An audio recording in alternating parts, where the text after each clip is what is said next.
नमः।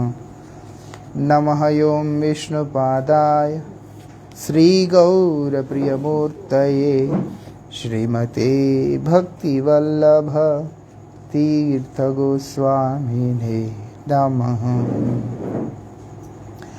यतीन्द्रियनमस्तुभ्यं गौरकृष्णप्रियात्मने रूपानुगगति ज्ञाय गुरुदेवाय ते नमः। पतितपावन परम करुणामय परम आराध्यतम श्रील गुरुदेव नित्य लीला प्रविष्टों विष्णुपाद परमहंस परिव्राजकाचार्य अष्टोत्तर शतश्री श्रीमद श्रील भक्ति वल्लभ तीर्थ गोस्वामी महाराज जी के अभय चरण में असंख्य कोटि साष्टांग दंडवत प्रणाम करते हुए उनकी अहेतु की कृपा प्रार्थना करता हूँ। कल हम लोग श्रवण कर रहे थे नरोत्तम ठाकुर के इस उपदेश को, योगी न्यासी कर्मी ज्ञानी अन्य देव पूजक ध्यानी इहलोक दूरे परिहरी धर्म कर्म दुख शोक जेवा थाके अन्य जोग छाड़ी भजो गिरिवरधारी। यहाँ पर बता रहे हैं ज्ञानी के विषय में। कल हम लोगों ने कर्मी के बारे में सुना, ज्ञानी के विषय में बोल रहे हैं। वो कौन होते हैं? ब्रह्मज्ञानी होते हैं, ब्रह्म में विलीन होने की बात करते हैं। ऐसा वो बोलते हैं। उनके विचार में क्या बोलते हैं? इस साधन के द्वारा वो लोग क्या मानते हैं? जीव में और ब्रह्म में अभेद मानते हैं। वैसे तो जीव और ब्रह्म में कोई भेद नहीं है, लेकिन भेद भी है। इसीलिए हम लोग उसको अचिंत भेदाभेद मानते हैं। भेद होते हुए भी नहीं है और अभेद होते हुए भी भेद है, क्योंकि भगवान विभु है, जीव अणु है। इस कारण से इसी विचार से सब कुछ एक जैसे होने के बाद भी जीव अणु होने के कारण जीव की अल्पज्ञता वहाँ पर विशेष है। भगवान सर्वज्ञ है, जीव अल्पज्ञ है। ऐसा तो इसलिए यहाँ पर वो लोग क्या मानते हैं अपनी साधन के द्वारा? वो बोलते जीव और ब्रह्म दोनों ही को अभेद मानते हैं। और ये क्या है? उनको ऐसा लगता है कि मोक्ष से ही ये ब्रह्म की अवस्था की प्राप्ति होता है। लेकिन भक्त लोग मोक्ष नहीं चाहते, ना ही ब्रह्म सायुज्य चाहते हैं। ऐसा ये मोक्ष भी जो 5 प्रकार का है, सायुज्य, सामीप्य, सालोक्य, सारिष्टि, सामीप्य, ये जो 5 प्रकार की जो मुक्ति है, उनमें से जो सबसे जो कनिष्ठ है वो भक्त लोग मानते हैं ब्रह्म सायुज्य को, मतलब भगवान में विलीन हो जाने का जो विचार भक्त वो जो ज्ञानी रखते हैं उसको। तो इसीलिए ये 5 प्रकार के मोक्ष को भक्त लोग प्राप्त नहीं करना चाहते हैं। इसीलिए यहाँ पर बताया जो साधक भक्त है उनको इन सबसे दूर रहना चाहिए। भक्त जो है सामीप्य, सालोक्य, सारिष्टि आदि मुक्ति को भी नहीं चाहता है, सारूप्य आदि मुक्ति को। उनको भगवान जैसा ना रूप चाहिए, भगवान का लोक चाहिए, कुछ भी नहीं चाहिए। यहाँ तक भी उनके जैसे उनका लोक भी नहीं चाहिए। भक्त क्या चाहता है? निज कर्म गुण दोषे जे जे जन्म पाए। भक्त का विचार जो है अलग स्तर का है। ना मुझे आपके समीप रहने का, ना मुझे आपके जैसा रूप प्राप्त करने का है, ना मुझे आपके जैसे ऐश्वर्य इत्यादि इन सब चीज़ों की कोई कामना नहीं है। मुझे क्या चाहिए? जन्मे जन्मे ये न तव नाम गुण गाए। जन्म जन्म में मैं केवल आपका नाम गान करता रहूं, मैं आपका महिमा कीर्तन करता रहूं, मुझे और कुछ चाहिए ही नहीं है। चाहे आप मुझे पशु बना दो, पक्षी बना दो। हमारे पूर्व आचार्य श्रील भक्तिविनोद ठाकुर श्री चैतन्य महाप्रभु के उस शिक्षा के ऊपर व्याख्या में इस बात को बोल रहे, न धनम न जनम न सुंदरीम कविताम वा जगदीश कायम, कुछ नहीं चाहिए। इसलिए इस भाव वाले जो भक्त होते हैं या उनके अनुगत करने की आशा अभिलाषा रखने वाले जो भक्त होते हैं, उनके लिए बता दिया कि उनको कभी भी इस तरह के ब्रह्मवादियों का संग नहीं करना चाहिए। वो सर्वदा त्याज्य है, क्योंकि उनको तो भगवान में विलीन हो जाना है, उनको तो ब्रह्म में विलीन हो जाना है। इसलिए भक्त लोगों को वो सब नहीं संग करना चाहिए। नरोत्तम दास ठाकुर इस बात को बता रहे हैं। आप देखेंगे व्यासदेव ने मोक्ष को केंद्र करते हुए जो भगवान की महिमा का कीर्तन महाभारत में किया, उसको भी नारद गोस्वामी ने स्वीकार नहीं किया। उन्होंने बोला शुद्ध भक्ति को प्रतिपादित करते हुए भक्ति को ही लक्ष्य बनाकर तुम क्या करो, रचना करो। इसलिए उन्होंने जब भागवत जी का रचना किया, उसमें उन्होंने इस बात को स्पष्ट कह दिया, धर्मार्थ काम मोक्ष को जिन्होंने कूड़ा करकट समझकर एक किनारा में रख दिया, वही लोग श्रीमद् भागवत को पान करने के लिए आगे आओ। ऐसा धर्म प्रोज्जित कहित वो अत्र परमो निर्मत्सरा नाम सताम वेद। ये सब तो कहते हुए कपटता है। इस कपट को छोड़कर जो लोग भगवान को चाहते हैं, वो बोलते हैं वही लोग आगे आओ। ऐसा इसके पूर्व में तो उन्होंने वहां पर महिमा कीर्तन किया कृष्ण का, लेकिन उद्देश्य मोक्ष होने के कारण यहाँ तक कि भक्त लोग मोक्ष की बात तो दूर, ऐश्वर्य भाव होने से भी उसको स्वीकार नहीं करते। तो ऐसा मानते कि ऐश्वर्य भाव में जो है प्रेम तो शिथिल हो जाता है, प्रेम का तो वहाँ पर स्थिति नहीं बन सकता है। इसीलिए विश्रम्भ भाव से प्रभु की सेवा, ऐसा उसी की कामना वो लोग करते हैं। तो इसलिए यहाँ पर बोल रहे इनका भी संग दूर रखना है, वो भी ठीक नहीं है। ऐसे आगे क्या बोलते हैं, अन्य देव पूजक ध्यानी, जो अन्य देवादि की उपासना करने वाले लोग हैं, अन्य मतलब जो भगवान के अतिरिक्त और देवों वृंद का उपासना करने वाले जितने भी लोग हैं, उन लोगों को वो बोलते हैं उनका संग भी त्याज्य। मतलब दूसरे देवताओं की सेवा करने से उनका संग त्याज्य। वो बोलते स्वतंत्र ईश्वर बुद्धि लेके करने पर, स्वतंत्र ईश्वर बुद्धि लेकर के करने पे उसको त्याज्य माना गया है।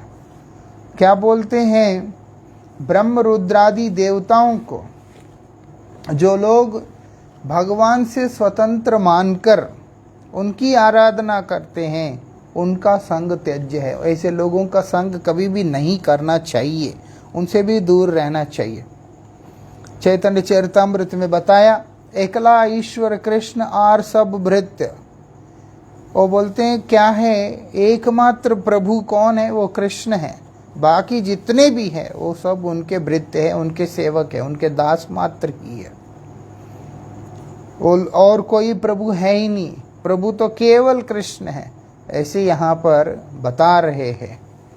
और बोलते भगवान की आराधना के कारण ही जितने भी अन्य देव हैं वो सब उपास्य बने हैं। मतलब वो सब भी जो है आराध्य बने, उसका पीछे कारण है कि उनका भगवान में शरणागति, उन भगवान की आराधना करने का गुण ऐसा। और बोलते हैं इस चीज को जो नहीं समझकर भगवान के ही बराबर में और लोगों को भी देखते हैं अथवा सेवा पूजा इत्यादि करते हैं, वो बोलते हैं उनका भी संग त्याग करना होगा। ऐसा तब जाकर के उस प्रेम का जो प्रकाश है वो जीव के ऊपर गिरता है, उसकी किरण जो है वो जीव के ऊपर आता है, अन्यथा नहीं आता है। हम जैसे हैं ऐसे ही रह के हम लोग सोचे हम साधन कर लेंगे सब हो जाएगा, वो कभी होता नहीं है। इसीलिए हमारे आचार्य बहुत सावधान कर रहे हैं सबसे उत्कृष्ट वस्तु को प्राप्त करने की जिसके अंदर लालसा है उसकी साधना भी इतनी गंभीर होना पड़ता है। उसके अंतर्गत ये सारी चीज़ों को बहुत महत्व दिया। क्या बोलते हैं, जो लोग ब्रह्मादि देवताओं को भगवान के साथ बराबर मानते हैं वो लोग कौन बोलते हैं, पाषंड बोलते हैं उनको। ऐसा यस्तु नारायणम देवम ब्रह्म रुद्र आदि दैवतै समन्त्वे नैव वीक्षेत सा पाषंडी भवेद ध्रुवम। क्या बोल रहे हैं यहाँ पर, जो नारायण और से बराबर जो लोग ब्रह्मा रुद्र आदि देवताओं को मानते हैं वो लोगों को निश्चित रूप से, एकदम निश्चित रूप से, इसलिए बोलते हैं भवेद ध्रुवम बोला यहाँ पर, निश्चित रूप से उन मानना है कि वो लोग पाषंडी है। और ऐसे लोगों का दर्शन और संग सर्वनाश के अतिरिक्त और किसी चीज को आमंत्रित नहीं करता। वो लोग ऐसे होते हैं कि उनको जिसमें सुविधा है, जो उनको लगता है कि उनके लिए उचित है, वो उस मार्ग में चले जाएंगे।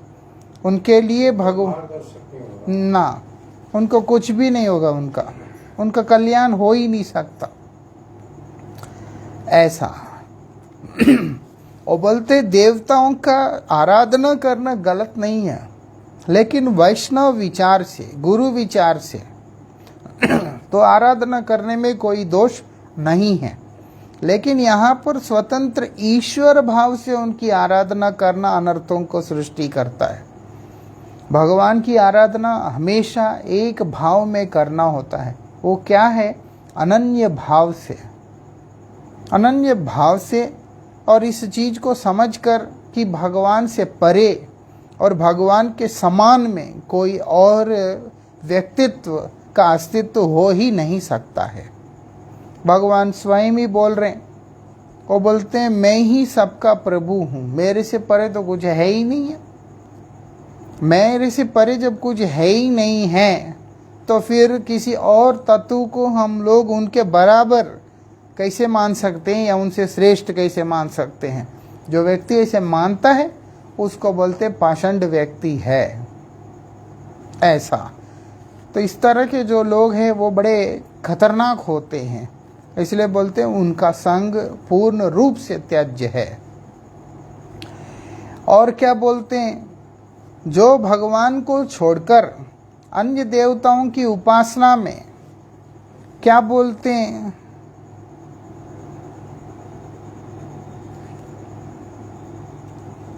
स्कंद पुराण में बतला रहे हैं, वासुदेवम परित्यज्यम ये योहन्ये देवम उपासते स्वामातरम परित्यज्यम स्वपची वंदते हिसी।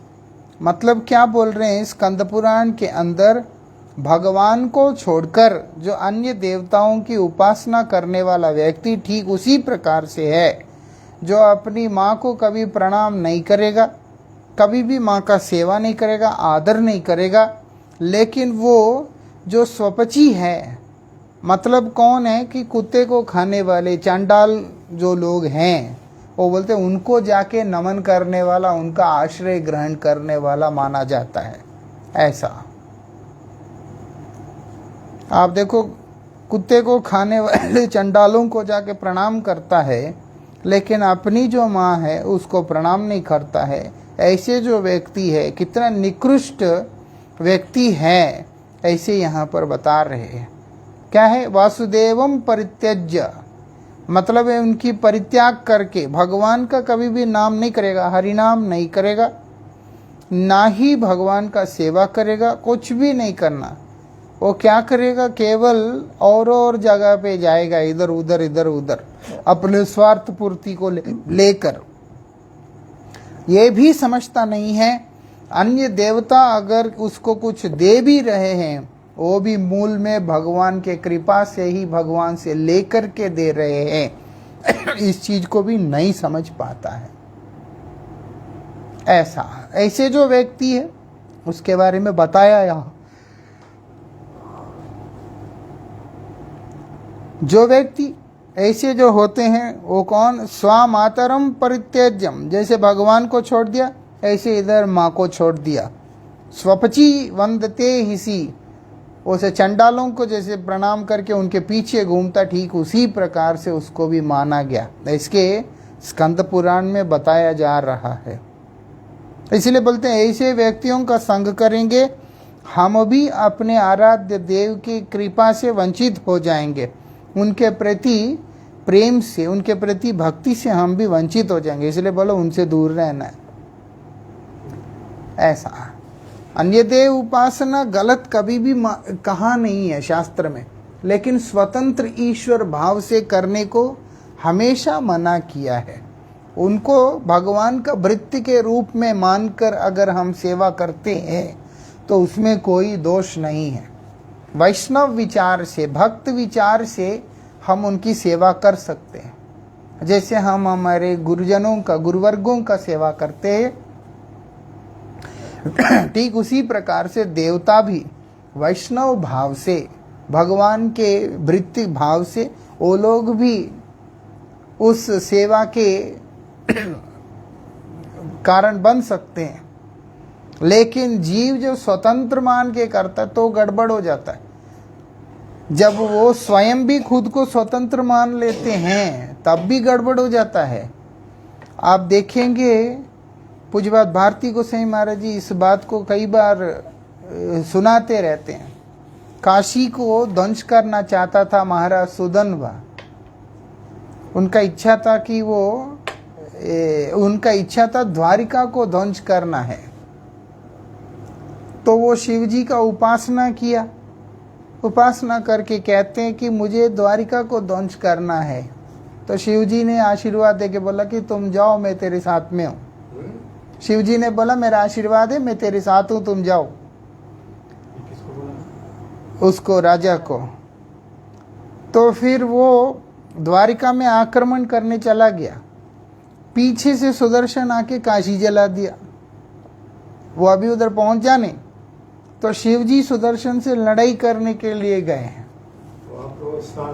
हाँ, जब वो लड़ाई करने के लिए गए, महादेव जो है, तो सुदर्शन से कैसे लड़ सकते हैं? इसीलिए शिव जी हार गए हैं।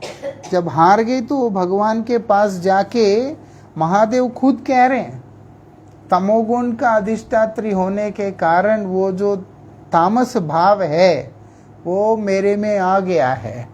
आप कृपा करें कि मुझे ऐसी जगह पे स्थान दें जहां मैं आपके आश्रय में रह सकूं। तब वो भुवनेश्वर में उस एकाम्र कानन के अंदर, पहले वहां सिर्फ आम का बागान हुआ करता था, इसीलिए उसको एकाम्र कानन बोलते हैं। आम के बागान का जंगल हुआ करता था वो। उसके बीच में उनको वहां स्थान दिया। ऐसा वो अनंत वासुदेव का जो प्रसाद है वो लिंगराज में उनके पास आता है, उसको ग्रहण करते हैं।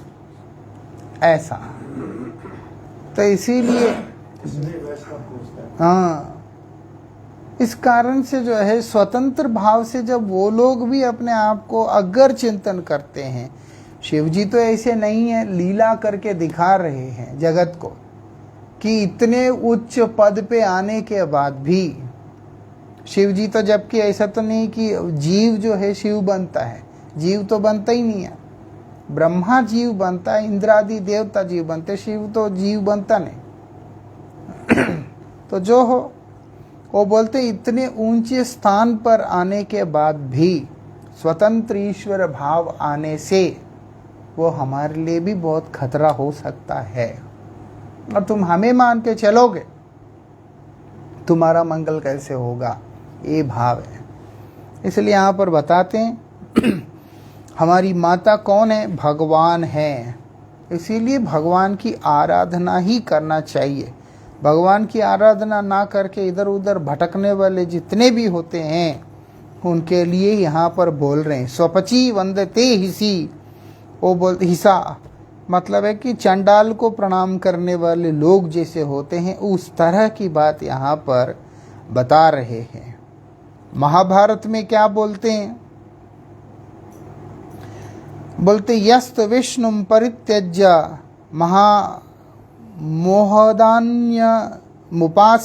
मोहादन्य उपासते स हेम राशि मुत्सृज्य पाशुराशि जिघृषति क्षिति। क्या बोल रहे हैं यहाँ पर? महाभारत में भी बताया, भगवान को छोड़कर वो बोलते हैं मोहवश जो अन्य की उपासना करता है, क्या बोलते हैं वहाँ पर? वो बिल्कुल वैसा ही है जैसे कि सोने का ढेर को छोड़कर वो बोलते हैं राख का ढेर को उठा के चलने वाला होता है। एक तरफ सोने का ढेर है, एक तरफ राख का ढेर है। लेकिन भगवान की आराधना को छोड़कर मोह के कारण, मोह में आदमी तो अंधा हो ही जाता है, इसलिए बोलते मोहांध होकर, मोह में अंधा होकर जो अन्य की उपासना करने के लिए जाता है। लोग तो इतने गिरे हुए स्थिति में पहुंच गए आज की डेट में, देवता तो छोड़ दो, किसी इधर उधर घूमने फिरने वालों का भी वो लोग उपासना करना शुरू कर देते हैं। ये भी नहीं देखते कि वो संत है या भगवान है क्या नहीं है। यह भी नहीं देखते कि हमारा धर्म का है या यवन है, मलेच्छ है, कौन है, कोई लेना देना नहीं है। ऐसी स्थिति में अभी समाज पहुंच चुका है। यहाँ तो फिर भी देवताओं के लिए बोल रहे हैं। जब देवताओं की आराधना भगवान से स्वतंत्र होके जो लोग करते हैं, उनके लिए शास्त्र ऐसे बोल रहे हैं। और आज का समाज की अवस्था देखो।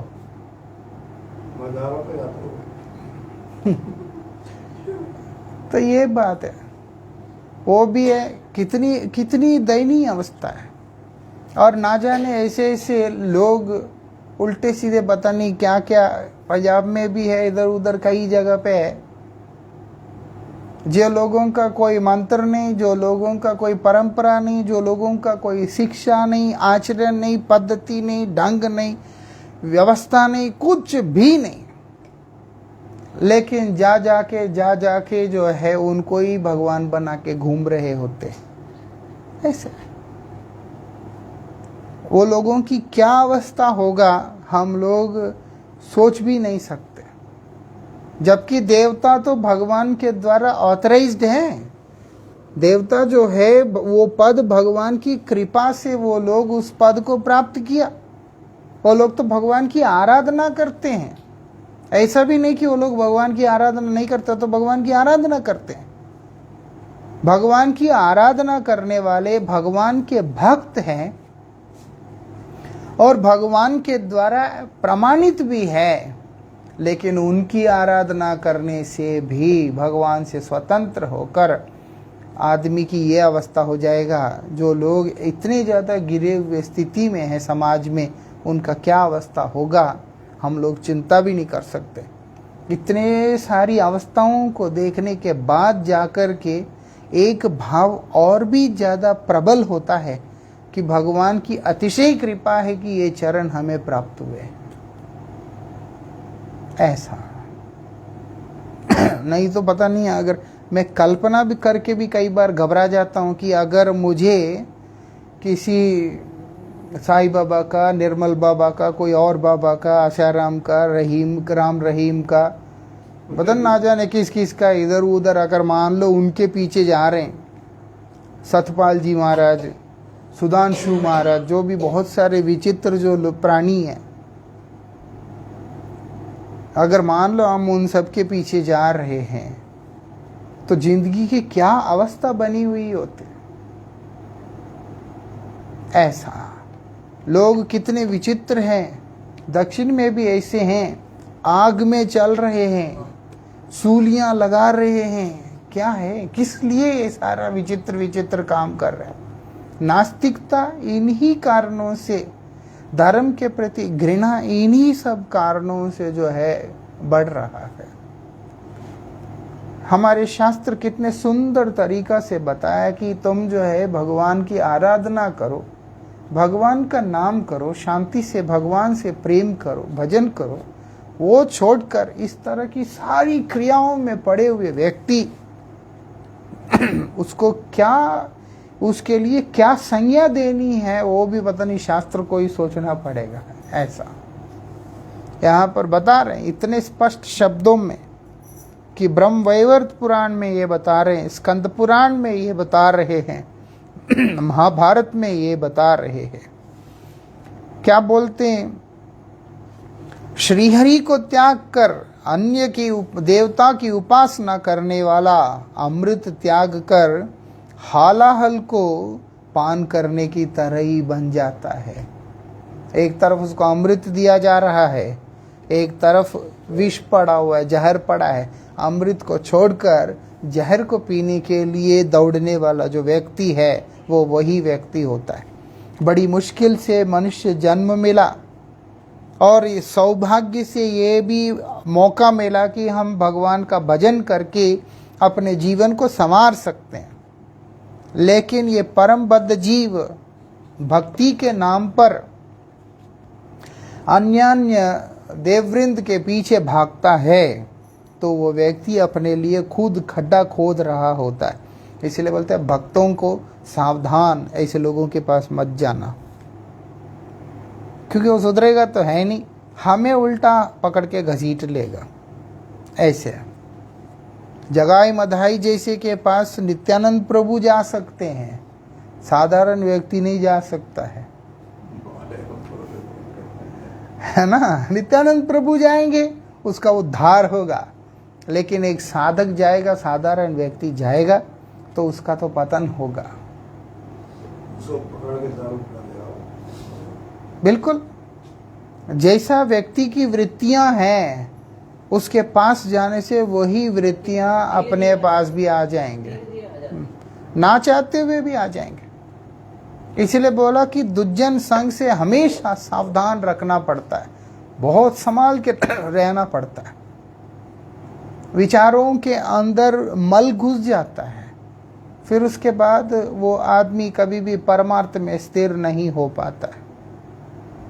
ऐसा यहाँ क्या बता रहे हैं, विष खाने से प्राण का नाश होता है, आदमी का देहांत हो जाता है। इसीलिए यहाँ पर इस बात को बताया। वो बोलते हैं त्यक्त्वामृतम समूढ़ात्मा, वो ऐसे मूढ़ हो गया है। मूढ़ मतलब कौन है, ऐसा नहीं है कि बेवकूफ़ है, वो बुद्धिमान व्यक्ति जरूर है, लेकिन उसका बुद्धि सही गलत का विवेचन करने में समर्थ नहीं है। उसका बुद्धि है, लेकिन उस बुद्धि के द्वारा वो सही गलत का विवेचन कर नहीं पा रहा। इसलिए बोलते हैं समूढ़ात्मा त्यक्त्वामृतम, ऐसे जो मूढ़ व्यक्ति है वो अमृत को छोड़ देता है, उसको अमृत चाहिए ही नहीं है। हालाहलम विषम, वो बोलते क्या करेगा, भूंगते हालाहलम विषम, वो पिएगा, जहर ही पिएगा वो।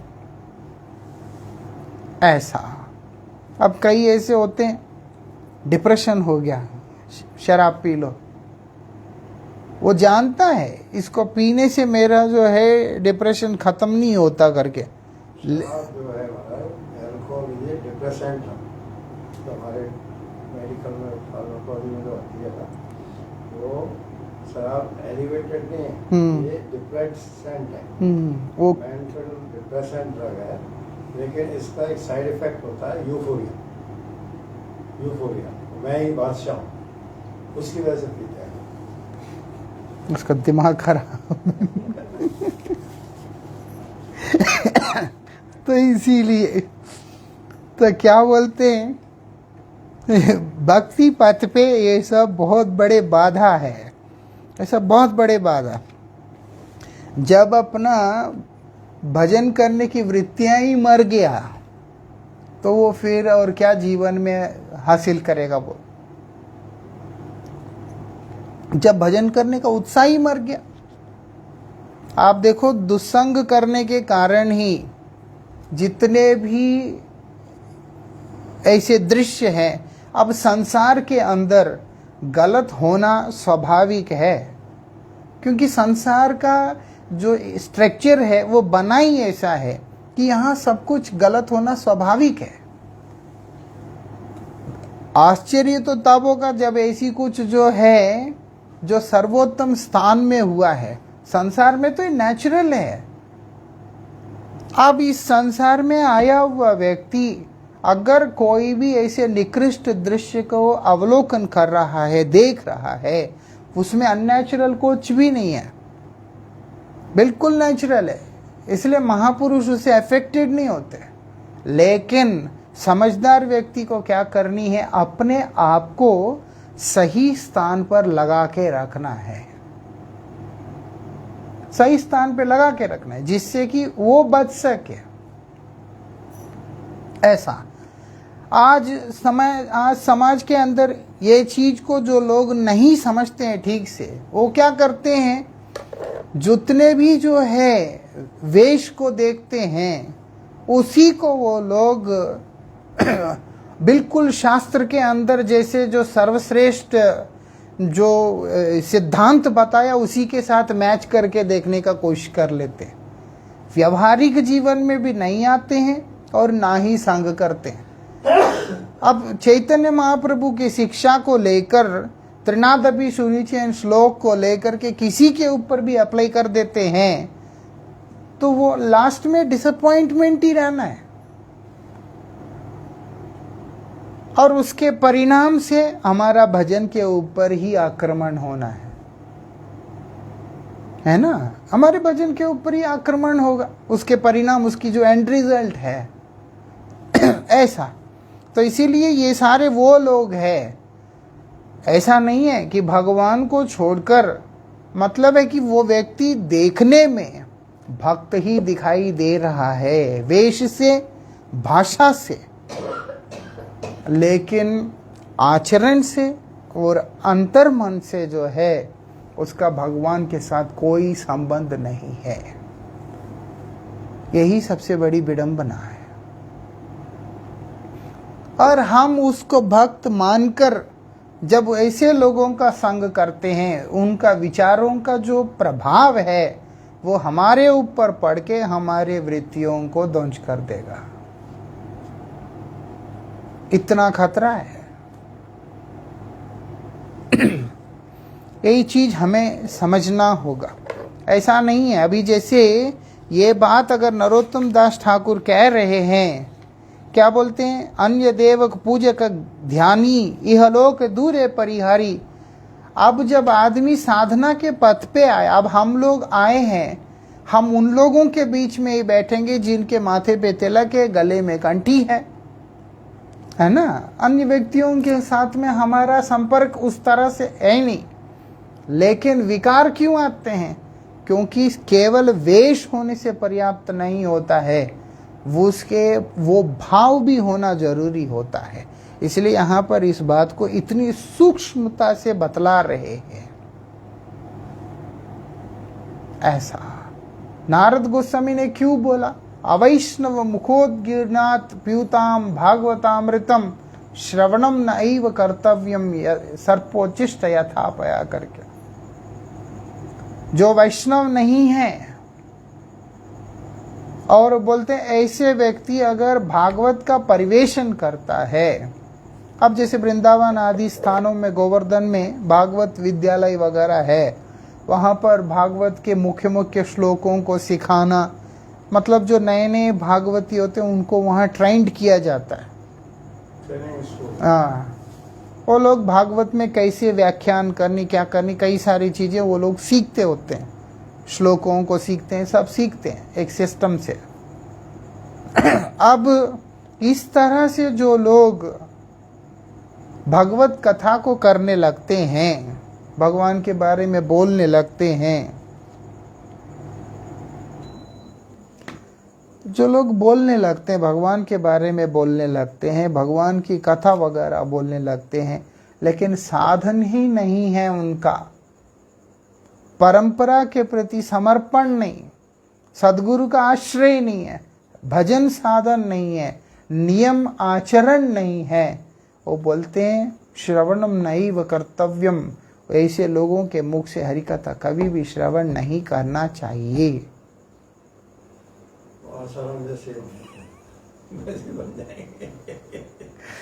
क्या बोलते, सर्पोच्चिष्ट यथापय, जैसे दूध सांप का मुंह लग गया है, उसको पीने के बाद तो आदमी कहाँ बचेगा। वो बोलते बिल्कुल ऐसा ही हाल हो जाएगा, सर्पोच्चिष्ट यथापय। वो दूध पी के आदमी जैसे मरना ही है, ऐसा ही हमारे अंदर की भजन की वृत्तियां भी मर ही जाना है। इसीलिए बोल रहे हैं यहाँ पर, कितना सावधानी रखेंगे तब जाके आगे जाएंगे। जो वस्तु जितना मूल्यवान है उसके लिए उतना ही केयर करना पड़ता है, यहाँ पर यही बात बता रहे हैं। तो इसीलिए जो व्यक्ति इस प्रकार से, जिसके अंदर भगवान के प्रति भक्ति नहीं है, इसका मतलब ये नहीं कि उसके अन्य देवों के प्रति भक्ति है, उस जिसके अंदर अनन्यता बोल के कोई चीज है ही नहीं है, उसको कोई भी देव उसका अपना है ही नहीं है। पहली बात तो व्यक्ति साधना के पथ पे आया, चाहे वो किसी भी देव का हो, साधक क्यों ना हो, उसके अंदर अनन्यता का होना अत्यंत अनिवार्य है।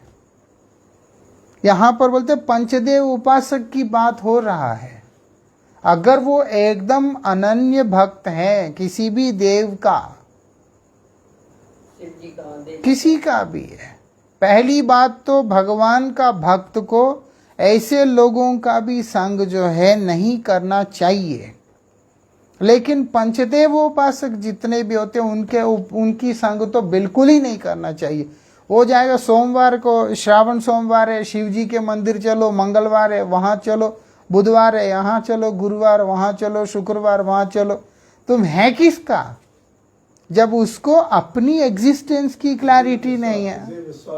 बिल्कुल उसको अपनी एग्जिस्टेंस की क्लैरिटी नहीं, जब ऐसे लोगों के पास जाने से हमारा जो फेथ है वो डिस्टर्ब हो जाएगा। इसीलिए यहाँ पर इस बात को बता रहे हैं। आगे क्या बोलते हैं, धर्म कर्म दुख शोक जेवा था के अन्य योग छाड़ी बजो गिरिवर धारी। और बोलते हैं जितने भी व्यक्ति है क्या बोलते हैं, जो लोग ब्राह्मण क्षत्रिय वैश्य शूद्र, ये जो चार वर्ण हैं, ब्रह्मचारी गृहस्थ वानप्रस्थ संन्यास आदि जो आश्रम है, इन सब के पालन करने वाले, इन सब धर्मों का पालन करने वाले जो लोग हैं, वो बोलते हैं उनका भी संग जो है हमें नहीं करनी है। इसीलिए आप देखो हमारे शास्त्रों में क्या बतलाते हैं, ना हम विप्रो, मैं तो ब्राह्मण हूँ नहीं, न च नरपति, मैं तो न क्षत्रिय हूँ, न वैश्य, न शूद्र हूँ, न च वर्णी, मैं सन्यासी भी, गृहस्थ वानप्रस्थ कुछ भी नहीं। कौन हो तुम? बोलते किंतु प्रोध्यान निकल परमानंद पूर्णामृताब्धेर गोपीर भरत पद कमलयोर दास दास दास दासान दास। डायरेक्ट सर्वेंट भी नहीं है, दास के दास के दास के दास के दास हैं। किसके? गोपी जनों के। मैं कोई ना वर्णी हूं, ना कोई आश्रमी हूं, ना कर्मी हूं, ना ज्ञानी, ना कुछ भी नहीं हूं। मैं कौन हूं? भक्तों का दास। गोपी मतलब कौन है? गम पिबती इति गोपी, जो अपने एकादश इंद्रियों से निरंतर भगवान के नाम रूप गुण लीला का पान करते हुए उन्हीं की सेवा में तत्पर है। ऐसे जो शुद्ध भक्त होते, केवल मैं उनका दास होने के अतिरिक्त और कुछ मेरा कोई और आइडेंटिटी है ही नहीं है, ऐसा बता रहे हैं। इसलिए यहाँ पर बोल दिया, जो लोग अपने वर्ण और आश्रमों को लेकर के वो व्यस्त रहते हैं, बोलते हैं उनका भी संग हमने नहीं करना है। जो भगवान के प्रति अनन्य निष्ठ नहीं है, भगवान के प्रति निष्ठावान नहीं है, वो ना ब्राह्मण हो सकता है, ना क्षत्रिय हो सकता है, ना कुछ हो सकता है। ब्राह्मण तो बिल्कुल ही नहीं हो सकता, ना ही वो सन्यासी हो सकता है, ना वो ब्रह्मचारी हो सकता है, कुछ भी नहीं हो सकता ऐसा, क्योंकि उसके अंदर भगवान के प्रति वो समर्पण है ही नहीं। पूर्व में होता था, लेकिन बाद में सिर्फ एक गले में एक धागा तक सीमित करके लोगों ने अपने आप को बना लिया ऐसा। ब्राह्मण तो सारा एक कर्मकांड नहीं करते हैं, सारे तो नहीं करते, लेकिन यही है। लेकिन विचार यहाँ पर यह है कि अपने आप को कोई भी आश्रम या वर्ण का अगर हम क्लेम करते हैं, उसके हिसाब से उसके अनुरूप हमारा कंडक्ट भी होना जरूरी है। ये बात है, मुख्य बात। यहाँ पर इसे कुछ ना होने के कारण, या जो लोग केवल वर्णाश्रम धर्म तक ही सीमित रहते हैं, बोलते हैं ऐसे लोगों का संग भी नहीं करनी चाहिए, क्योंकि मरने के बाद कौन सा वर्ण कौन सा आश्रम, ये तो वास्तविकता में हमारा ये तो नित्य धर्म है नहीं। जो लोग जो भागवत धर्म है, भक्ति धर्म है, कौमारम आचरेत प्राज्ञ धर्मान भागवतानीय, भागवत धर्म का अनुशीलन जो नहीं करते हैं, जो इस संसार के नित्य नैमित्तिक धर्मों के पीछे ही दौड़ रहे होते हैं, बोलते हैं उन सब व्यक्तियों का संग भी सर्वदा त्याज्य है, ऐसा यहाँ पर बोल रहे हैं। इसके आगे की चर्चा हम लोग कल श्रवण करेंगे। अंछा कल्पतरुभ्यश्च कृपा सिंधुभ्यैव च पतितानां पावनेभ्यो वैष्णवेभ्यो नमो नमः।